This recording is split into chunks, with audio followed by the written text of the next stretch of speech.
A lot of business owners don't have a 401k plan. Everything that they do in the business goes, back into the business, and, blood, sweat, and tears, that's their baby. So here with Jeremy Bronson, CPA, right? Like, you've got all kinds of credentials, actually, like credentials. I don't even know what they mean. Maybe we should start with that. Like all those letters. It's very complicated. Right. So yeah, CPA, certified public accountant. I got that right out of school about a year after. Which is a really hard test. It is. Like, that's one of the harder tests on the planet, because I know some really smart people that I don't think ever ended up getting that, and they went to school for accounting. Right. So that's a real deal. There's a big debate of whether the bar or the CPA's harder. Yeah. But it's a definitely it's a good filter.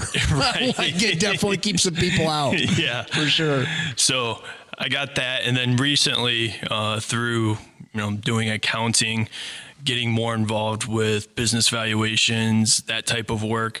I went and got certified to do valuations. So CVA, Certified Valuation Analyst. Mm-hmm. And then on top of that, CEPA, so Certified Exit Planning advisor as well. So those two are kind of the same thing, helping people with business valuations, with the baby boomers, huge population of baby boomers right now, 60 plus that, have to transfer their wealth over the next 5 to 10 years, that own businesses. So getting in that field and helping out with that, I thought that would be valuable to get that credential as well. Yeah. Well, that's that is like putting a spotlight on one of the things we deal with on a weekly basis is talking to people.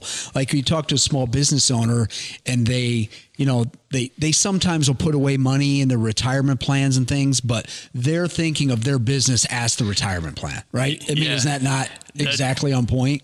That's exactly on point. I mean, we see, a lot of business owners don't have a 401k plan. Everything that they do in the business goes, back into the business, and, blood, sweat, and tears, that's their baby. So, helping them come up with an exit plan, working with a financial advisor like yourself to make sure, when we do the valuation of the business, is that enough money to, ultimately, is that sale price enough money to, have the retirement that they want to? And if not, what do we do to help them increase the value over the next 3 to 5 years to get them to that dollar amount? So you guys are even getting into that. Like, okay, so the number isn't as good as I thought it was, because everybody thinks their thing is worth more. Like, whether it's a house or a business or whatever, like, they think what they own is worth more than what it likely is.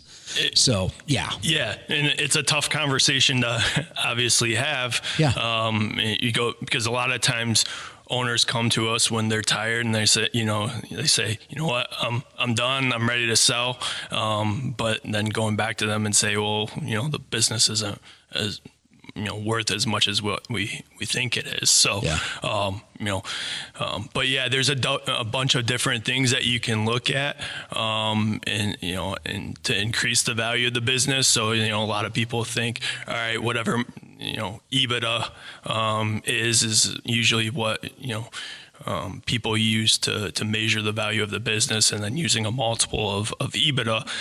But there's also a lot of, intangibles that, you can look at to help increase the value of the business. So, is the owner running the business, or does he have a management team in place? So, helping that owner get a management team in place, so it's not just all about him.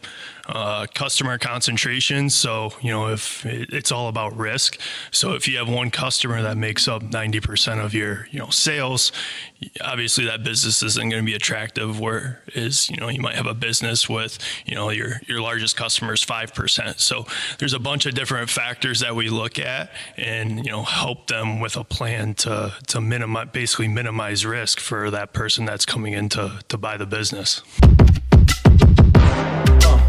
Yeah.